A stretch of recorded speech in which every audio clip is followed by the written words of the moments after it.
my name's Ben, And hi, I'm Jenna. and we're married, in case you couldn't tell. And what we thought we would do is we just wanted to have what I'm going to call, or what we're calling, a kitchen table conversation. The idea is kind of like the kind of conversations that couples can maybe have around their kitchen table, or maybe perhaps with friends, whatever. So that's the idea behind what we're doing. So anyway, what we're calling this is a call to vote.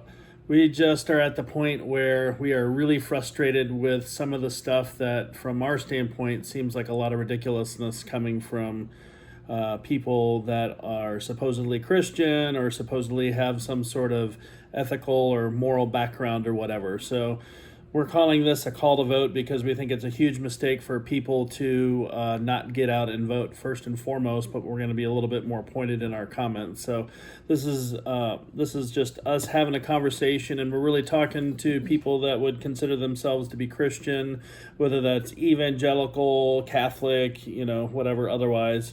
It's a call to get out and vote. So anything you want to say?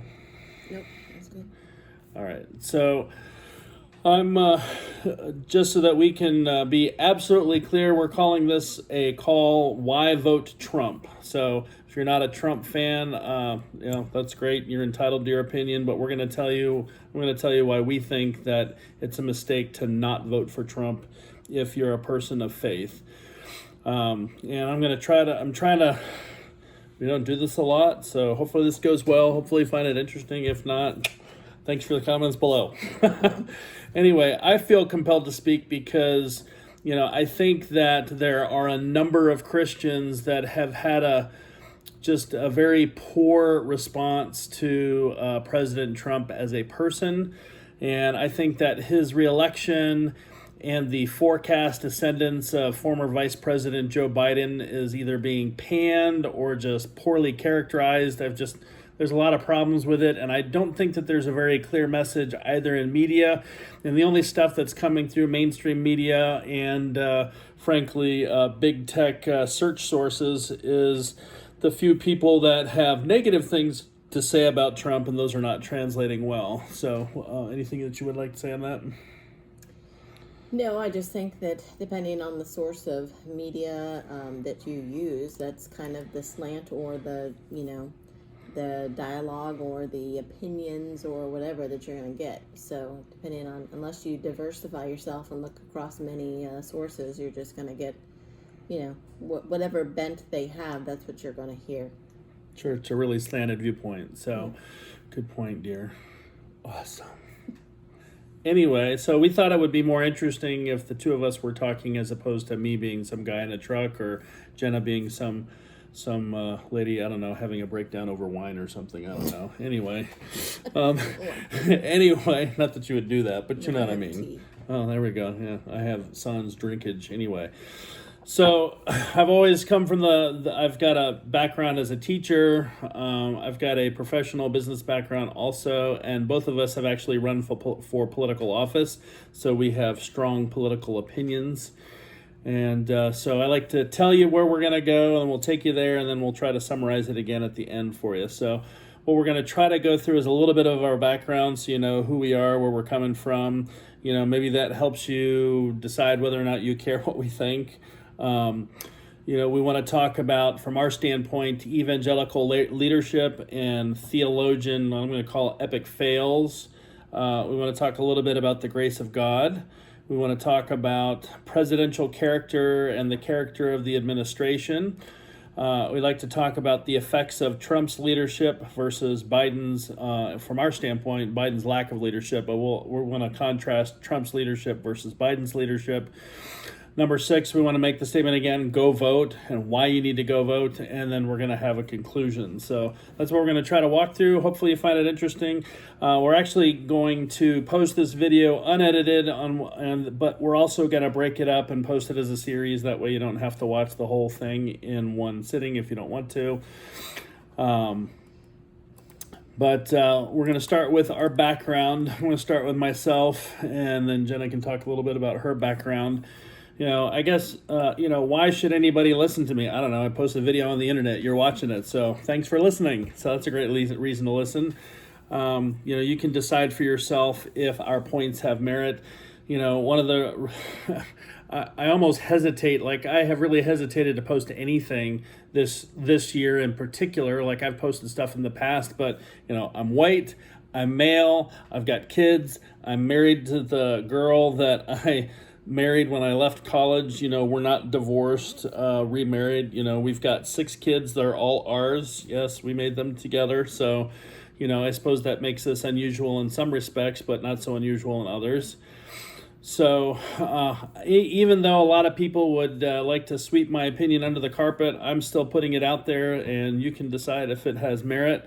I'm a former third-party gubernatorial candidate from Colorado. In 2010, I resigned my place in the ballot to make way for Tom Tancredo to run as because the GOP had fielded such a weak candidate in 2010. Look it up. His name was Dan Maes. He's probably the most feckless candidate in Colorado state history. Just, for a major party candidate, what a mess that was. Anyway, that's not important anymore. That's just a little context, if you will. I've been in sales and marketing for 20 years. I went to Bible college. I got a master's in business administration from Regis University, in Denver. So that tells you a little bit about me. And how about you? I also ran for office in 2010 for Congress, the 2nd District, which was against Jared Polis at the time. Too bad you didn't win. Right. Yeah, considering what the state of Colorado is going through right now, it's kind of crazy. That was just for me, it was a call to jump in and take action and do something and be a part, try and change the political landscape. So that was an interesting experience. I considered doing it again, but we'll see. I don't know what I'm going to do. A little bit more about your background. My background. The youngest of 5 kids. You already said we have 6 kids of our own. We went to Bible college. Yes, we went to Bible college. Have a bachelor's degree. Almost a master's degree, not quite done. Had 6 kids in the interim during all that, never finished. Need to do that. That's about it. And you homeschool our kids. Yes, I homeschool. It's also part of our thing. So we're traditional, in a lot of respects, although we don't really fit into a lot of molds that people might want to put us into. So, I would say that we're free-thinking, independent, but conservative. So the reason that we decided to have this kitchen table conversation is we keep seeing these things that pop up online, and people come out and, evangelicals or faith leaders, they make this big splash. I don't know if they're doing it because they want notoriety, or I guess in John Piper's instance, he just, he's quote unquote just overwhelmed. I don't know. I think he's done a huge disservice to the faith community by releasing a statement that he quote can't vote for either Trump or Biden. And, while he makes some interesting statements, I think he has made a massive mistake in releasing that statement. So, I don't know. It really, from my standpoint, I really think that it sets back efforts for traditional morals and values. I really feel like it's foolish and incorrect for any person of faith to say that they can't vote for one or the other simply because they don't want to personality, or they don't want to take a stand or whatever. It's foolish because the statements ignore spiritual realities, practical truths, and frankly, they're spiritual realities and practical truths that are evident to anybody that cares to pay attention. If you're a thinking person, thinking for yourself, and you're really paying attention to the stuff that's going on, even if your only source is the mainstream media, hopefully you've got enough of a truth filter that you can kind of see through some of the slant and bias of the reporting to see some of the real issues that are going on. I also say it's incorrect because the statements really that are being made by somebody like John Piper, especially when especially when John Piper's talking about how he can't vote for Trump because of Trump's failings of moral character, that really assumes that the grace of Christ shouldn't be extended to President Trump because he's so distasteful. I just think that's completely inappropriate. I think Christians would do really well to revisit the story of the harlot, where she was accused by religious leaders, and the religious leaders wanted Jesus to stone her. And, I remember Jesus rebuking them, saying, "He who's without sin cast the first stone." And then he writes something in the sand. If you want to look that story up, it's in John 8:8. And that's where he writes something on the ground. And I think all of us would love to know what he wrote on the ground, because after he wrote that on the ground, everyone who accused the harlot, from the oldest to the youngest, walked away. So I'm not trying to draw a parallel saying that Trump is a harlot and that we're somehow Jesus or something. That's not what I'm saying. What I'm trying to say is that we really shouldn't be sitting in a position where we're saying that Trump isn't worthy of the grace of God, especially when he's professed faith. And at least as far as I can tell, since that profession of faith, his exercise of that faith and the decisions that he's made and the policies that he's put into place and all the things that he's done, he's been the most pro-value president since Reagan, maybe in the last 60 years. I don't know if I would go that far, but I'm sure Trump would say it's beautiful, it's awesome, right? He's a really good communicator, but in terms of breaking things down to the simple stuff. But I don't know, anything that you want to say along those lines, Jenna? Well, I don't know when what he would, identify as his date of profession of faith or when he became a Christian, but... Well, I went online and I looked, and there's stuff from, I want to say it was Dobson, maybe, in the 2016, and he said that President Trump made a profession of faith, I don't know, somewhere in 2015 or 2016. I don't remember when it was, but he definitely referred to Trump as being a baby Christian, so... far be it from me to stand in judgment over that. But anyway, what were you going to say? Yeah. Well, I just was going to say that, whether it was before or after, he chose Mike Pence as his running mate. And I think that speaks volumes of his ability to recognize moral and ethical and people of integrity and leadership that have strong moral values, and the fact that he appreciates that, and he chose Mike Pence as his running mate.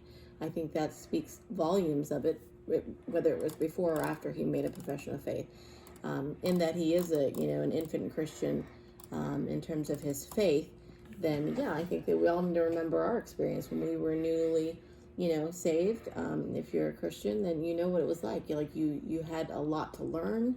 You had a lot of things that you had dealt with in your past life that you have to overcome, and they're not instantaneous. They don't go away right away. So. Well, the other thing, too, that I think is really foolish is that I feel like people want to latch on to Joe Biden's kind of marshmallow, nice guy persona, and they're okay being pushed away or brushed off by President Trump's somewhat abrasive or aggressive style, which really comes from being a business executive for 4 decades. I mean, Trump's got 4 decades as a businessman, and Biden's got 4 decades in political office. And what you're seeing in their personalities is the result of those professional backgrounds. So for somebody to sit down and expect that Trump is going to be somehow perfect, is just really foolish, right? I mean, we should not be, in my opinion, we should not be electing a leader based on their ability to be perfectly, what's the word? I don't know. To expect them to be perfect in all situations is really unreasonable. I mean, if you can't expect perfection of yourself or your children or anybody else that you interact with, Jesus was the only person who was perfect. So to have some, external, quote unquote, objective standard of perfection that Trump should somehow meet, at what point does he meet that perfection standard where, it's okay to vote for him now? That to me is just utterly foolish. I mean, you could talk about the parable of the log in your eye, right? Yeah. Well, I think that a lot of this, at least from the comments I've seen and things that I've heard, that a lot of people are really turned off by how he presents things and how he speaks about things. However, it's like, well, if you look at it from the perspective of, okay, not the content of what he's saying, but how he's saying it, that's what they're upset about. They're saying, you know, how he talks and that kind of thing. And it's like, well, is that arrogance or is that confidence? There's a difference between the two. And, you know, and there were times that he would get up there and say things that sounded very braggadocious, you know, like, look at me, I'm the best. And then, well, if he is the best and he is producing results and he's getting things done, it's okay, I think, for our leaders to say, hey, here's what I've done, kind of giving you a resume, if you will. And that's okay for him to get up there and spill it out for you. Like, you know, I said I would do this and I did this. Well, it also makes for simpler communication. I mean, you know, communicating with a like pseudo humility, right? Oh, like, oh, well, I've done okay, right? I mean, yeah. Who wants somebody like that as a leader? I don't. I don't need a mealy mouth. We tried that for 8 years. Frankly, you know, Obama's apology tour for 8 years, frankly, was very disappointing, upsetting, and led to a lot of reversals in terms of how the U.S. was viewed internationally. It just didn't work. You know, I like what Teddy Roosevelt, even though he was a little bit of a progressive, he did talk about, you know, speak softly and carry a big stick. Well, the problem with Obama was he spoke softly and he had no stick, so nobody cared. Well, I do remember at the very beginning of his presidency, President Trump, that when he got on Facebook and Twitter, and literally he would put up every day what he was going to do. Like, he put his agenda out there for us to see what he was going to do for us. He's working for us. He's had a transparent administration. Yeah. Like, what other president has done that? I think people criticize him as like, oh, he shouldn't be getting on Twitter and saying all this crap. But you know what? I appreciated that. I think a lot of people appreciated that he was down to earth, very real, and still is. And he lays it out there. And a lot of people find that, you know, unpresidential or, you know, lacking leadership qualities, but it's real. The mainstream media makes it nearly impossible for Trump to communicate effectively with the American people. His only real effective way to communicate with people is through Twitter or other forms of social media. Mm. But, you know, sometimes, you know, I can certainly say sometimes there's things that he said that I wish he hadn't said, but you know what? The same's true for me. Mm-hmm. Sometimes I say things I wish I hadn't said. Sometimes my kids say things I wish they hadn't said. Sometimes I do things in business I wish had gone differently. If I had approached it differently, maybe I would have had a better outcome.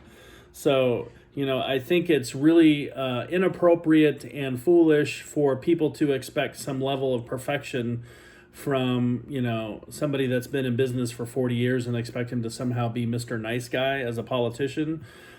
You know, I think I had this later in my notes because I'm trying to look at my notes a little bit, but, you know, maybe I didn't. You know, to me, the comparison between Trump and Biden is kind of like, you know, think about it like you would as far as a pet. You know, to me, Trump is like a Rottweiler, right? The dog is loyal, laid down its life for you. Sometimes he barks a lot and makes a mess, but at the end of the day, you got a great relationship, right? And it's, you know, you can hang out with your dog, right? Biden, to me, is a wolf in sheep's clothing. People seem to love the soft sheep's clothing, but they're completely not paying any attention to the fact that he's fleecing the flock. There's absolutely no question verified corruption going on with Joe Biden and his son, and the fact that the mainstream media has just absolutely buried it is an absolute travesty. As if they already didn't have any credibility, now they have no credibility, none whatsoever. Anybody that looks to the mainstream media for, you know, to be a source of objective information or even journalism, those days are long gone. Not happening anymore. But, you know, one of the things that you said earlier I want to come back to is that, you know, you were talking about the president's running mate or their running mates, right? And that's actually was my next point that I wanted to talk about is, you know, you need to look at the people that these gentlemen are surrounding themselves with, because that is an absolute signal as to how you intend to run your administration. Well, we know how President Trump intends to run his administration. Look at all the people that he's put into place. You know, you got Gorsuch, Kavanaugh, now Amy Coney Barrett as justices. Honestly, in 2016, I didn't know if Trump was going to make quality selections for judges or not. Just didn't. He's made probably some of the best selections ever. Certainly beat George W. Bush. He put Roberts in. Oh my God, that guy's been such a absolute disaster. He's not a consistent conservative. He flip-flops all the time. I think he stretches things inappropriately, but whatever. Anyway, you've got Secretary Ben Carson, you've got Secretary DeVos, you've got Mike Pence as a Christian, right? I mean, you've got just really high-quality people around Trump, but that also happen to be very friendly to the faith perspective, right? So Trump signaled that he was going to be a president that was more conservative and friendly to American and people of faith values, if you will, right? Biden has signaled completely differently. Look at who his vice presidential running mate is. She is the most liberal senator ever, quote unquote, the most progressive. She is okay with ripping a baby from its mother's womb at 9 months, like literally minutes before birth. She's okay with murdering that baby. So no, they're okay with letting the baby be born and just leaving it to die if it, right. Decides. So basically, we have a ticket in Biden-Harris that's willing and okay with infanticide. Let's just call it what it is. Mm-hmm. So that, more than anything else, like, I don't know how any person of faith can honestly choose to vote for someone that stands for that. But the fact that Harris is so progressive is really signaling to progressives and the rest of the country, if you're paying attention, that's how he intends to govern. If you don't look at his people and think that he's going to be somehow moderate, you are lying to yourself. Harris said that the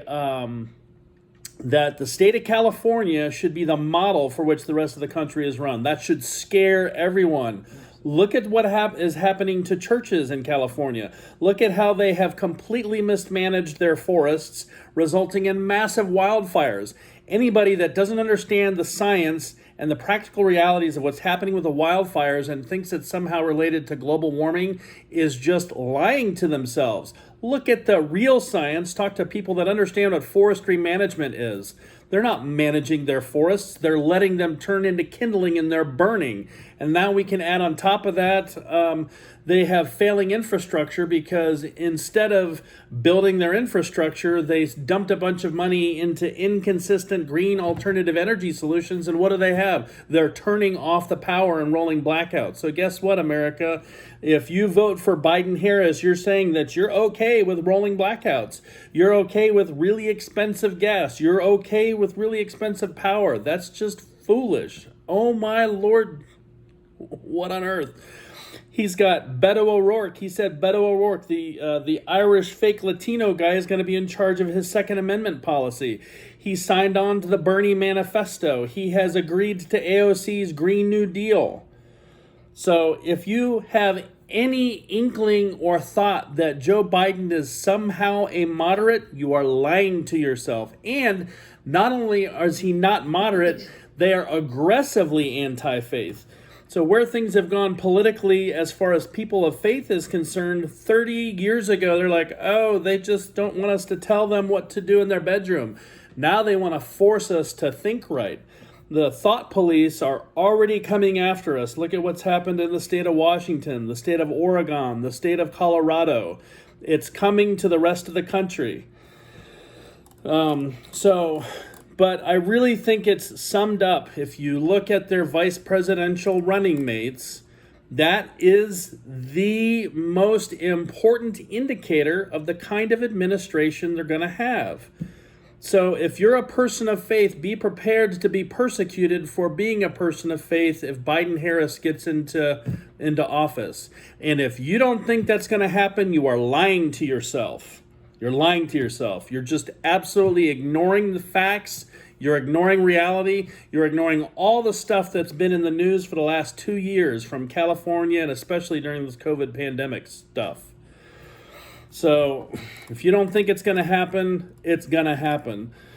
You know, how bad is Biden here? You know, they want to call Trump racist, but frankly, they're the ones promising abortion on demand that's resulted in a 40%, 45% mortality rate for African American babies. The African American population should literally be double today what it is. Margaret Sanger would be proud. Her policies on eugenics, race purification, and everything else is being carried out today because of foolish liberals allowing Planned Parenthood to target the poor. And we could get off on another tangent talking about how every time the government declares war on something, they lose that war. Right. The war on poverty. Poverty was actually going down before they declared war on it, right?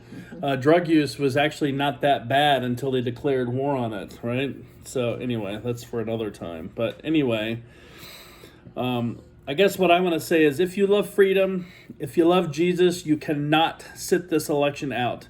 And in my opinion, you cannot morally or ethically vote for Biden-Harris. They stand for racism. They stand for the supremacy of secular humanism. They seek to elevate trust in government over trust in the distributed will of the American people. If you believe in freedom, free speech, free thought, and let's just say just the Bill of Rights, if those things matter to you, you can't vote Biden-Harris because they have told us. They told us in the primary season, and they've told us throughout the election season they're going after all of it. I don't know. Any thoughts on that, dear? Nope, I think you summed it up good. So, as we're coming towards our conclusion here, and I know this has been kind of long, and we're going to break the video up when we post it up, so appreciate your working with us on that. But I just want to get very clear as to why I'm saying what I'm saying. If you fail to vote because you quote-unquote, like John Piper, I just can't find it in my heart to vote for a guy that's got a bad history, denying the grace of Jesus Christ. And I can't vote for Biden-Harris because they believe in baby killing and all the other stuff that they believe in, right? So I'm just going to sit this one out. I'm sorry, but failing to act or failing to vote is a vote. Mm-hmm. You're voting no. Saying no to both of them is still no to Trump and the most pro-life, pro-faith president that we've had in the last 40 years.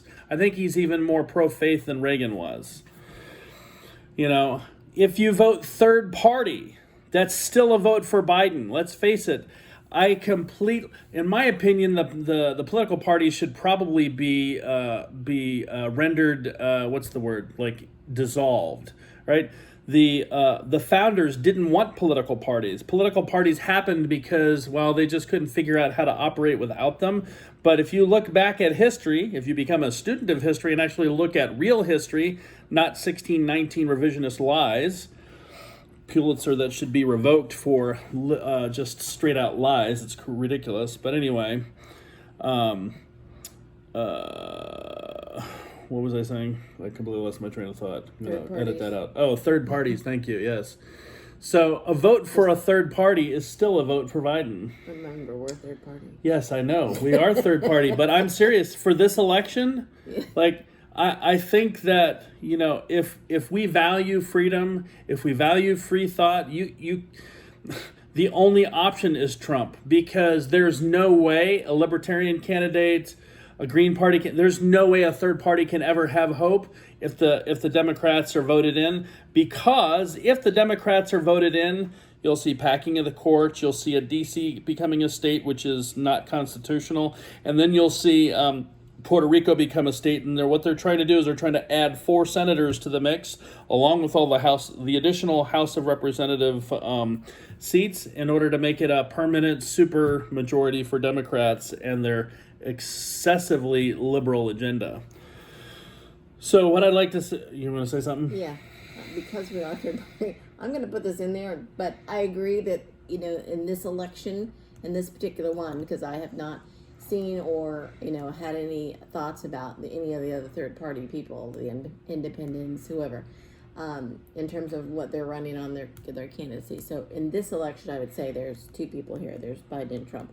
However, in the future, I think we need to eliminate parties. I think that whoever the candidates are, they're running for the presidential office, should have a voice and be able to be heard. They need to be on TV, just like the two major parties. They need access to everything else everyone has in terms of money. If they're on the ballot, they should be in the debates. Exactly. We should be able to hear them as the American people. If that happened, if there was equal access and all that, then the third parties may have a chance to put in somebody else, and then we're not stuck with two people, which a lot of people complain about.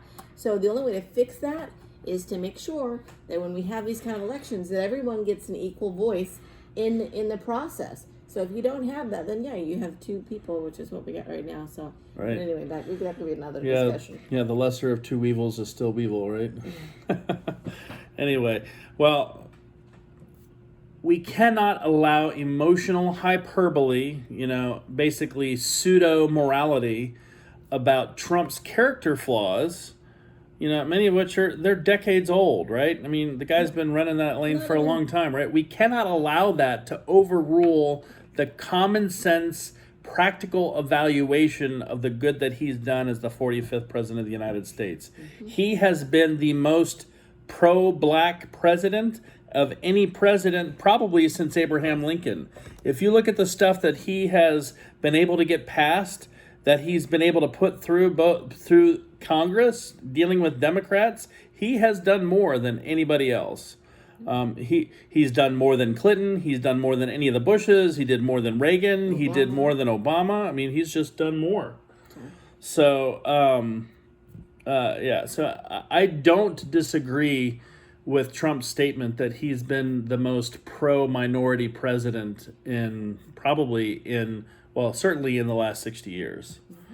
Because the only thing that Democrats have done is create a system of oppression that has disenfranchised and basically put African Americans and minorities in a depressed situation. I think the Democrats have done the opposite of what you said Trump's done. They have put out this faux, presentation that they're the ones that fight for the minority, that they put together all these programs, that they get the funding, they get all this stuff. But if you look at their communities where this money is supposed to go and help these people, it's not. So where's it going? It's staying with the politicians and the people that, and the higher up that, quote unquote, can affect policy and make changes. But the changes don't trickle down to the people. They just stop at the politicians. Well, look at the fact Maxine Waters doesn't even live in her district. Yeah. She's a multimillionaire, right? These people are going in as career politicians and they're coming out wealthy, I think we need to get back to what the founders wanted, which was part-time politicians, full-time citizens, right? There should be term limits. If a term limits are good for the president, then it's good for Congress, it's good for Senate, right? It's good for everything but judges. Judges are a lifetime appointment for a reason. So, and that's federally speaking, obviously.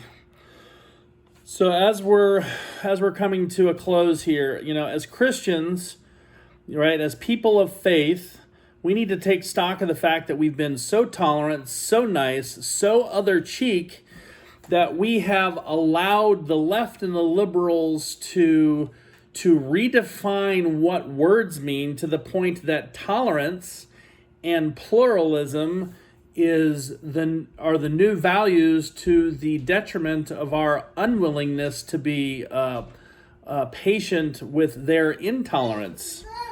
So now you can hear one of our babies. So anyway, the point is that we've abdicated any influence on what's taught in our schools.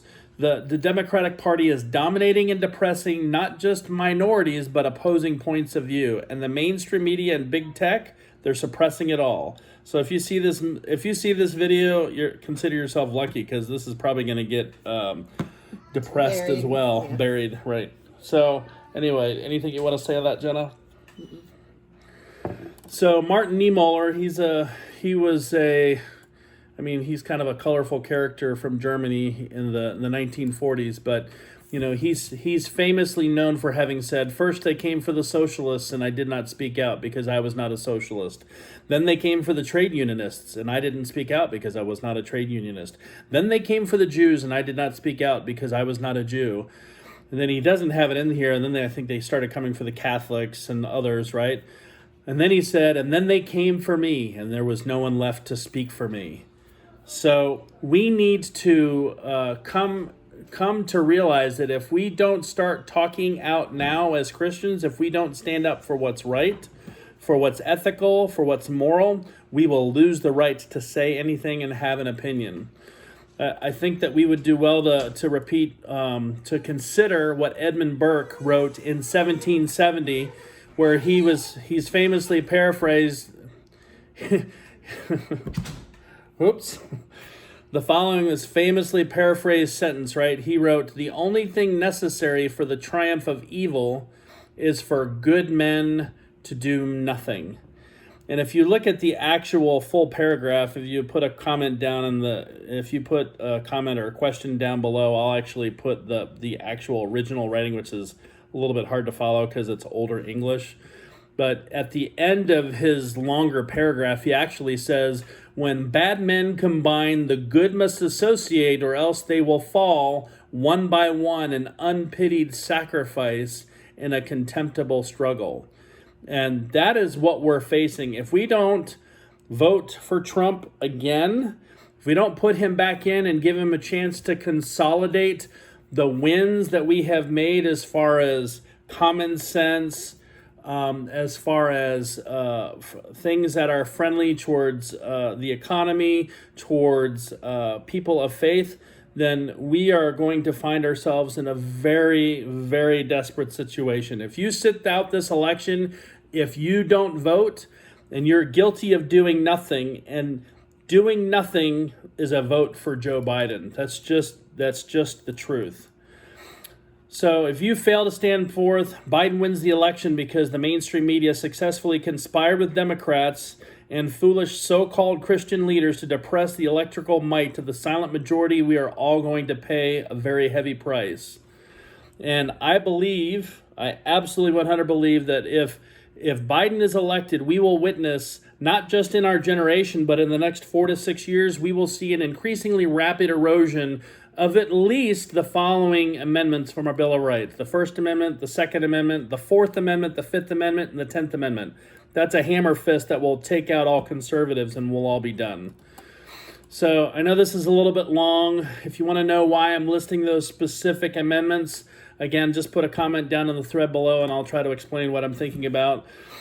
You know, in my opinion, the light of freedom is flickering on the Statue of Liberty and these American shores. If we don't figure out what we're going to do, we're going to lose it all.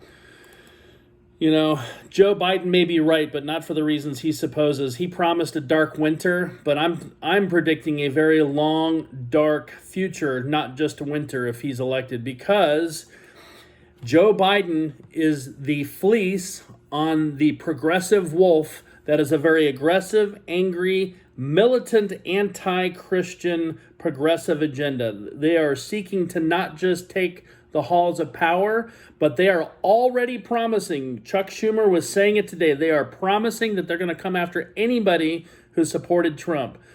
That means people that believe in Jesus. That means people that have traditional faith values. And I'm sorry, even if you're an evangelical Christian who voted for Biden foolishly, you're going to fall in that same category. They're coming for us. They've already started. So don't fall prey to ill-advised, tired, so-called Christian leaders who are pontificating from their pillars of nonsense that, oh, I should just sit this one out because Trump made a bunch of mistakes in his first 40 professional years of life. Well, you can either tell that opinion to go screw itself or we're all screwed. I just absolutely 100% believe that. So go vote. Vote for Trump as if your life and your freedoms depend on it. Why? Because they very likely do. So go ahead, tell us what you think below. We'll do our best to respond to clearly honest, meaningful questions.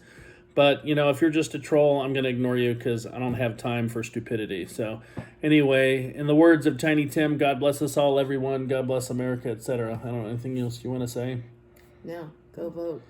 Use go vote. Your voice. That's your opportunity to say what you think, and, it's your right. You get a say. And if you sit this one out, you're still saying something. You are saying something, and then you don't get to complain. Yeah, but we're all going to suffer the consequences. We are.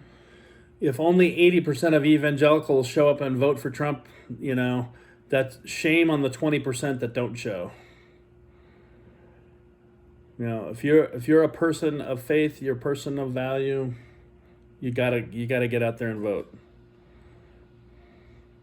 All right, enough said, right? Nothing else you want to say?